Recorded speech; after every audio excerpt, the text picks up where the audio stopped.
Well, hello and welcome to the Lending Podcast. We are excited to talk to you about all things mortgages, owning homes, making your dreams come true.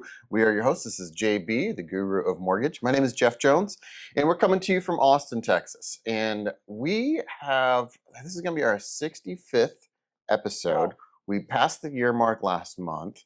We have a lot of good information. Our goal is to provide you good information so you can make good decisions. We love it when people share these videos, especially with first-time home buyers, with realtors, insurance agents, anybody that's helping people make dreams come true.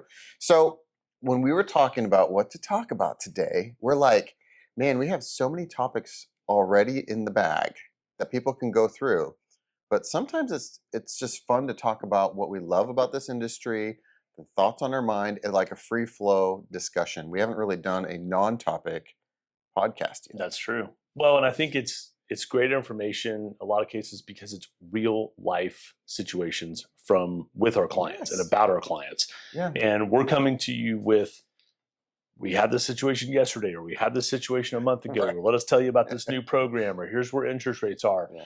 And so every single day, correct me if I'm wrong, we see something unique. 100%. Every single day. It's why I've never been in an industry that this has happened. I mean, I've been doing this for almost 5 years now. Yeah. And it amazes me that is true. Every day is unique. Yeah. And there's a scenario that's different.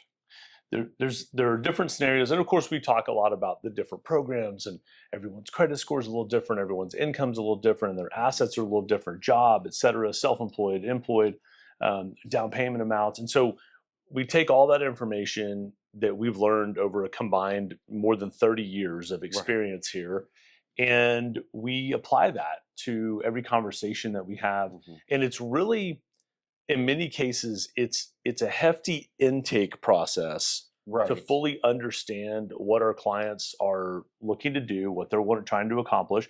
We were talking off camera about the growing amount of kind of buy before you sell scenarios, like I have a house to sell, but I want to buy first.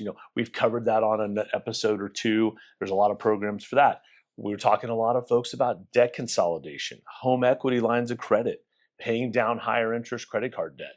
We're talking to first-time home buyers about you don't have to save 20% to put down on a down payment. You can actually get in with 3% down or even 0 down, Right. And then there's closing costs that we can try to maneuver with seller-paid closing costs. So we just have, 500 scenarios, 1,000 scenarios that we could talk about. It's true. And this to me is the value of a lending specialist that's local to your area. Instead of just going online or trying to get a quick pre-approval, there's a great one of our recent ones is you deserve more than a quick pre-approval. Right. But in this world, our industry is changing quick. Everyone is trying to go to figure out how artificial intelligence plays into it, figure out how to update their technology so it makes it an easier entry for a borrower. Those are all great. And Yes. we embrace those even in our company. But the challenge is problem solving and scenario finding for your client, the best piece. Yeah. Like even just yesterday, I'm having a consultation. It was a buy before you sell consultation. Mhm. And we're going over numbers of every scenario possible. So we've done 5 different scenarios for this. And her end result was she's going to wait to buy until her house sells. So, and we had other scenarios on the table than that. But when you weigh them all together, that's what she wanted, Yeah. and we give our input. A lot of organizations will have the buy before you sell contingency where we can have a corporation come in and put an offer on your house. So we don't count it towards you. If it doesn't sell, they buy it from you and all this good stuff. And there's, a percentage on your sale price based on that. And that percentage of your sale price is usually less than dropping the price of your house to try to sell it quick. So most of the time that math does work.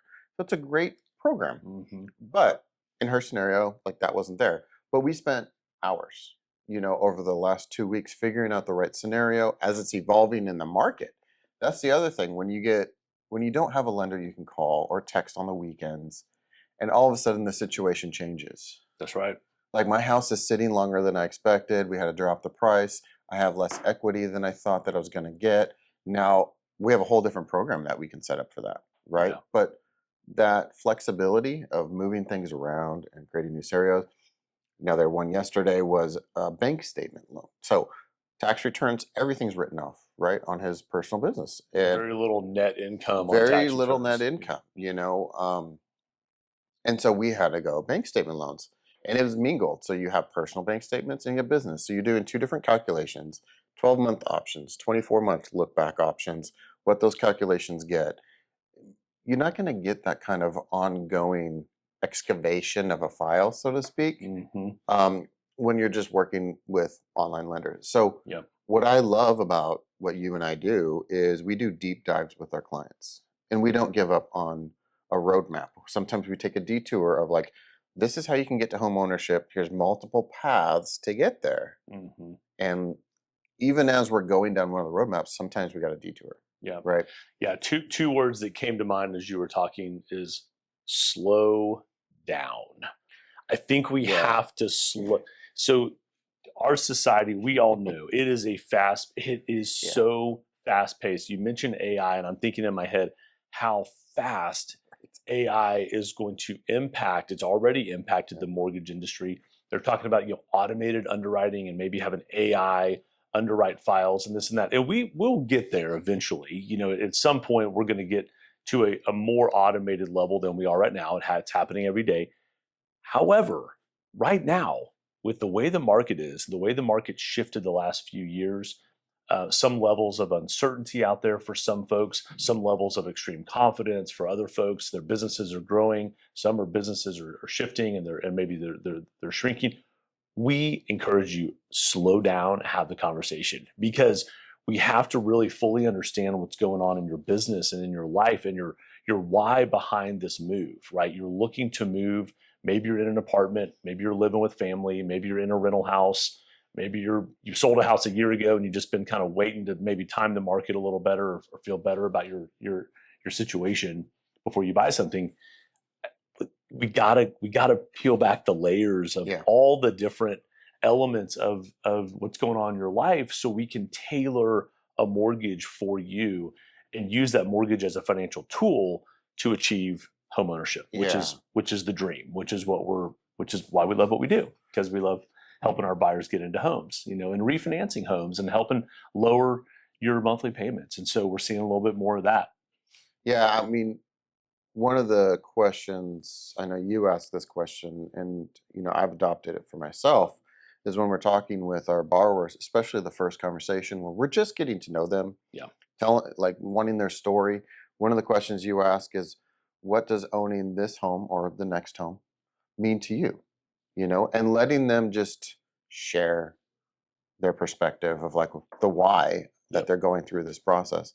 And that helps us as, lenders, people that are on your team helping you buy, figure out like how to structure things, because the why does matter.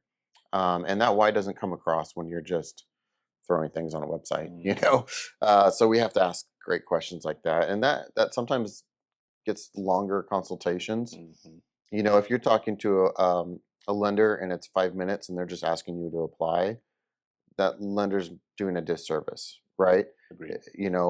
My initial consults are anywhere from 30 to 45 minutes, but they've gone up to an hour and a half, Mm-hmm. and then especially when we have people that are first time home buyers and they're very inquisitive and they need to know a lot of details, which is great because I was that way too when I was a first time home buyer. I get it. We spend even more time and we have multiple conversations over and over again. So Yeah. yeah. One thing I was just thinking about is when you go to and a lot of restaurants now do this, but when you go to a nicer restaurant, one of the first questions they'll greet you at the table, and one of the first questions that they ask is, "Do you have any allergies? Do you have any food allergies? Tell me about. Is there anything that you can't have?" Right. And at first that question used to kind of annoy me. I was like, "No, I don't have any," but I know a lot of people do have food allergies. Right. But now I understand. I'm thinking about it in this regard. They want to provide you with the best experience. Hmm. If they don't ask the question and you're allergic to shellfish and one of their dishes has some shellfish in it and now you're breaking out in hives in the restaurant, that's a terrible experience, right? So it's like that extra question, right, of what does it mean to be a homeowner? What does it Right. mean What is this going to mean, this move going to mean to you? I think in every phase of our life, we've got to slow down and just ask better questions, even as simple as, do you have any food allergies? So that you don't have a reaction to something that's in the ingredients that you didn't know was in there, right? Right. And so I think, when we're talking to folks, I love the first consultation. Of course, we love every phase of the transaction. We love shaking hands and giving hugs at closing, and you get the keys to your new home and you're walking in the door for the first time. That's the best part of the situation. The first phone call, though, is so impactful, I think, to me, because I get to hear the story, I get to hear the why behind it. And then when that why is big enough, and we kind of hear this in other phases of our life, but when that why is big enough, we'll overcome the how and the what. Right. Like, we'll get through the obstacles to figure it out. Right. And you need that puzzle solver to help put the pieces together. And that's what we're here to do. Yeah. So, And it's going to be an interesting year. I mean, we're getting into 2025. We just finished the first quarter. Yesterday was April Fool's, and so it's been an interesting first quarter. So what has been your experience of 2025 so far? So far, I've told a lot of my referral partners, agents, and the different business professionals that we work with, my past clients, we've actually seen the number of leads or the number of referrals coming in has been actually pretty consistent with 2024. The quality of the referrals, however, has been elevated. So, and what I mean by that is people that are really ready to buy, and capable. And so that's not to mean that we're not working with folks that aren't. I have a couple folks right now working on their credit and working on their job situation so they can reduce their debt and get their financial situation better so they can qualify. But the number of closings in 2025 is double what we did in 2024 The in number of Q1. closings in Q1 was twice as many as Q1 Yes. 2024. On about the same number of inbound referrals. So that's neat because you do a really good volume. Like, people that know JB, he's a top producer in our company. So what that tells me is, when people are saying the business is dwindling right now in our industry, because there is a lot of loan officers that are experiencing that. They're experiencing a pretty big drought. But look, that drought's been going on almost 3 years now. We've just passed 2.5 years of these rates and hovering in the national average of 7.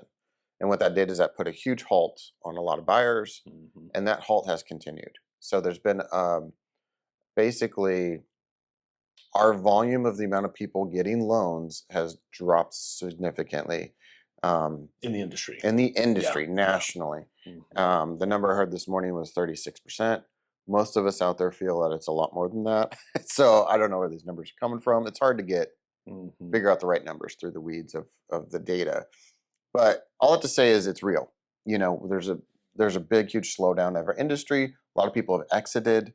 A lot of people have not renewed their license, their NMLS number. But what you're saying is you've had a huge inflow just in the last 3 months. Yes. And it's not so much the number of leads, it's the quality of the people. Like, they're ready to buy, they're eligible right when they apply. There's not a lot of work to do to get them eligible. They're already eligible and they're shopping. That's right. Right? So we call those pre-approved buyers, right?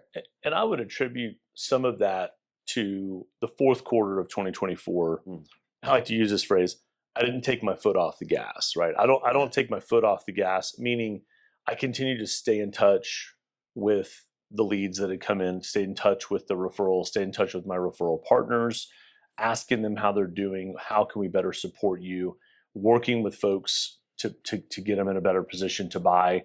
And Q4 in our industry, at least, real estate and mortgage, sometimes is a kind of a slowdown period. It's a take your foot off the gas kind of period where, it's Thanksgiving, it's the holidays and school stuff and, winter break. The winter drought. The winter drought. And I've never historically been too affected by that, just because I feel that it's really important to start the year with momentum.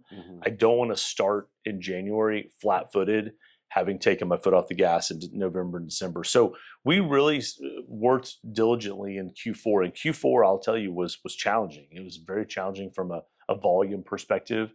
But I could sense that rates were going to turn just a little bit. We don't need rates to go down where they were in 5 years ago, but we do need, I think, for a lot of potential buyers out there, we need a little bit of improvement in rates for two reasons. Number one, it's just going to bring back some confidence that, okay, I'm getting a value for this loan. I'm getting a good deal. And number two is affordability, like payment. Like we need interest rates to come down a little bit just for some folks, for the actual affordability.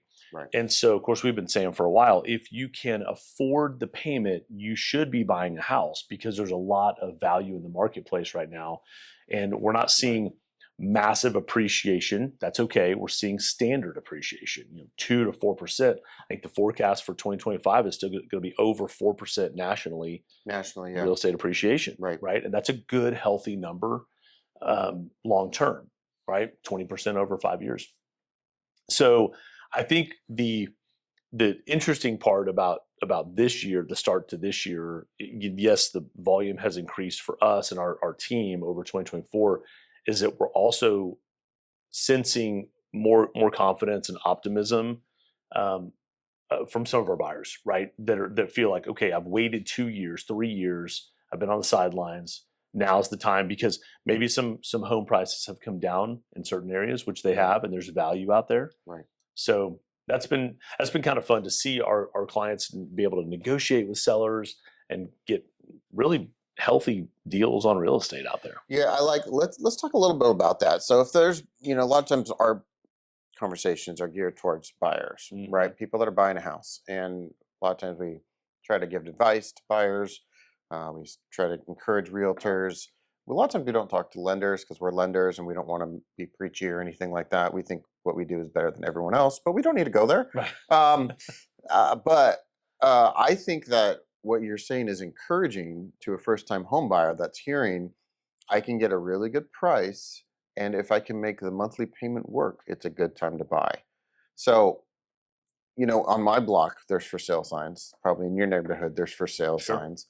What's interesting to see, I'd like to talk about this for a second, the price differences. So I have one house on my block that's in the 660s. 5 doors down, there's one for 450. Oh my. And the square footage is, one is, that one I think is 2,800 square feet, which is larger in our neighborhood. And the other one is 2,000 square feet. So there's a 800 square foot difference, but that price per square foot is massive difference. Yeah. Is the finish out that different? It's a gorgeous interior. Okay.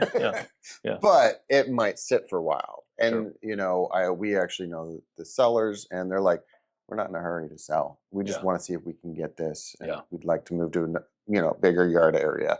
But they do think that that's priced appropriately. So what's interesting, all I have to say, is there's a huge variety of options of price points for a buyer, I think. And so if you could find a budget, that works for you, and what that means for your purchase price because you're pre-approved with a good lender, then I feel like you have a big option, more options than usual out there of like, how many bedrooms do you need? How many bathrooms do you need? What neighborhood do you want in? I feel like it's a great time to buy because there are opportunities where there are lower priced houses than ever would have been for your price point.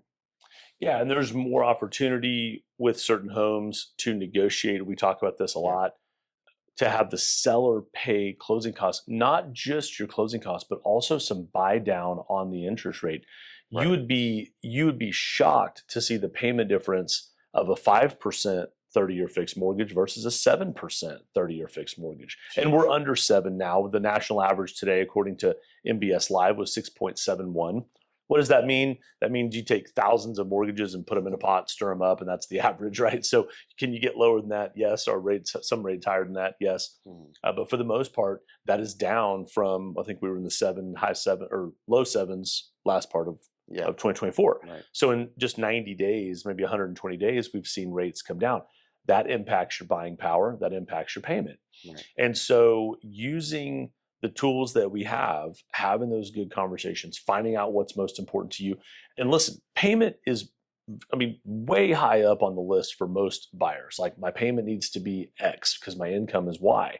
And we get that, so understanding what other obligations you may have outside of your of your mortgage, right? And you got car insurance, and we got cell phone bills, and we got, Netflix or whatever streaming services, right? Like we all have, food and, oh yeah, air conditioning and heat.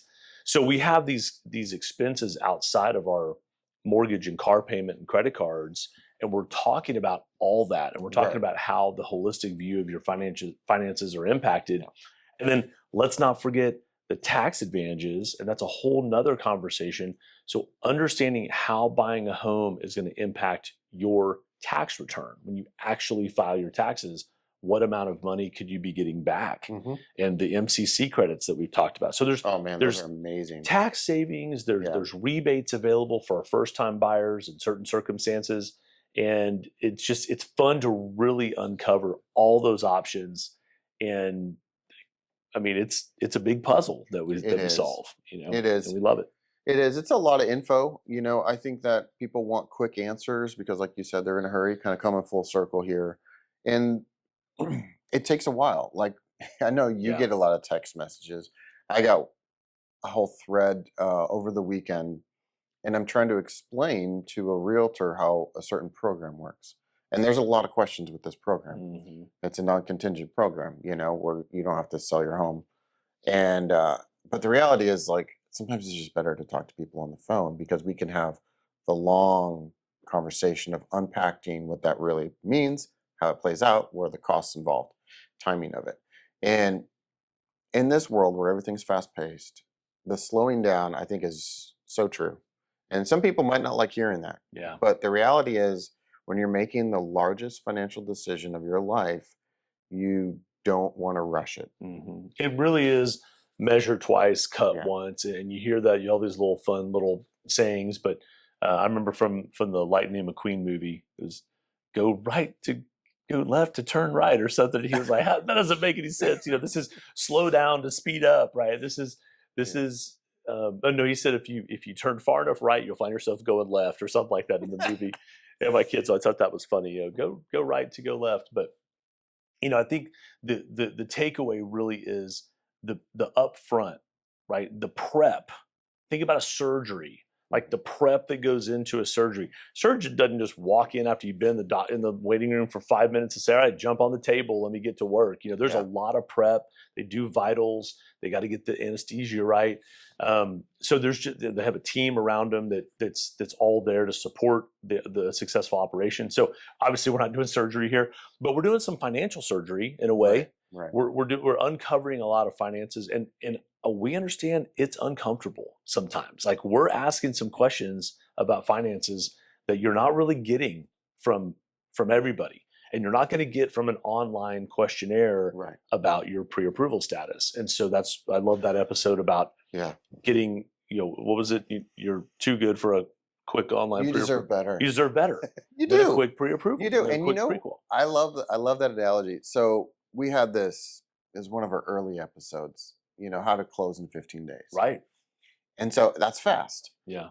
In order to go fast, you have to do the work up front. That's right. Right? So you go slow, meaning let's get everything. Yep. Let's collect. Let's talk. Let's, structure this in a way, and let's figure out something that works for you ahead of time. So when you put your offer in, you have right expectations. Yep. The lender is ready to close this thing in 2 weeks, and you go fast. So you go slow to go fast. And I think that's huge. I remember this just came to me when I threw that's going to be your title. Go slow to go fast. Yeah, slow down to go fast. Yeah.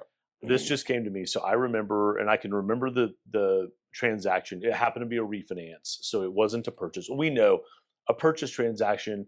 We're really asking you to prioritize this 30-day window or 20-day window or 15 or however to get a loan closed, because you're under contract, right? You've got earnest money on the line.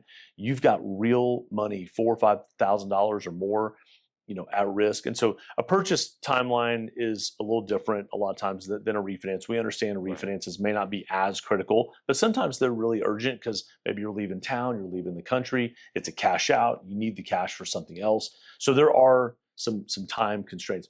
But I had this one client, and I remember he was a physician, and he was too busy for the loan. Okay, now and with all respect to him, like I get it. he was like I mean, Right. this guy had a Bless his heart. crazy schedule. Yeah.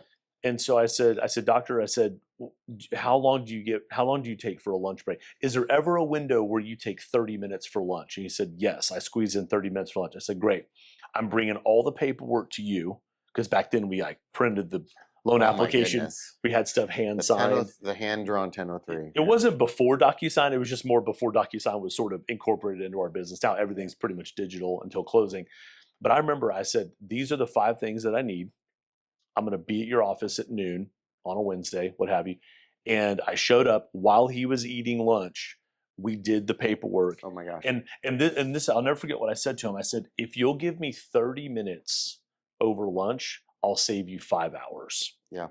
And 5 hours for a surgeon that made a healthy income. Yeah. And so I want that takeaway to come. Think about your hourly rate. Okay, just for a moment, scribble it down on a piece of paper or think about it. And if we could spend 30 minutes with you to save 5 hours worth of time, your time, Right. at $100 an hour, $50 an hour, whatever, that is real money. It really is real money. And so I think that's really important. I think that's our ask. That's our ask. You know, we talk to a lending specialist to figure these things out. I've talked to buyers, I've talked to realtors that are trying to figure it out on their own. Mm-hmm.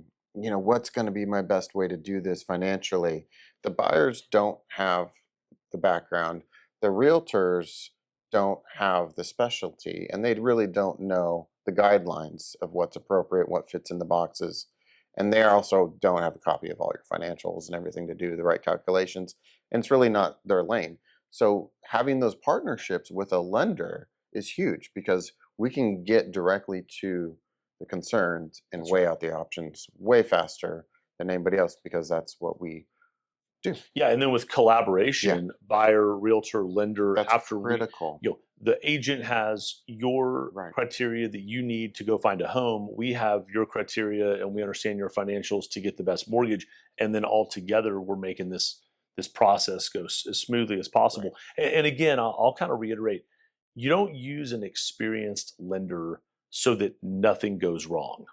What you use an experienced lender for is that we know how to overcome all those speed bumps and obstacles to get around it, to get them to get you closed, right? And it's the turbulence analogy in an airplane, right? There's going to be some bumps, there's going to be some turbulence. Put your seatbelt on, endure that, get through it. Let's land safely, and that's really what we do as pilots of your loan transaction, as your loan officers. Good. I love talking how good we are at our job, but. I think this one's coming to a close here. I love the fact of, like, if you try to go fast, get under contract, you might have a slow closing. But if you go slow, get everything right up front, you can have a fast closing. I love that concept. Fast and smooth, yeah. And save you time. Save you time. And stress. Well, yeah, peace of mind and stress. I love that you said that. I mean, I hate losing sleep at night, and that's what gets me going at night, is like thinking through these big issues. So, good.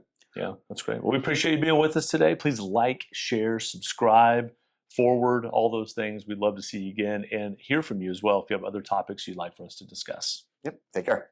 Take care.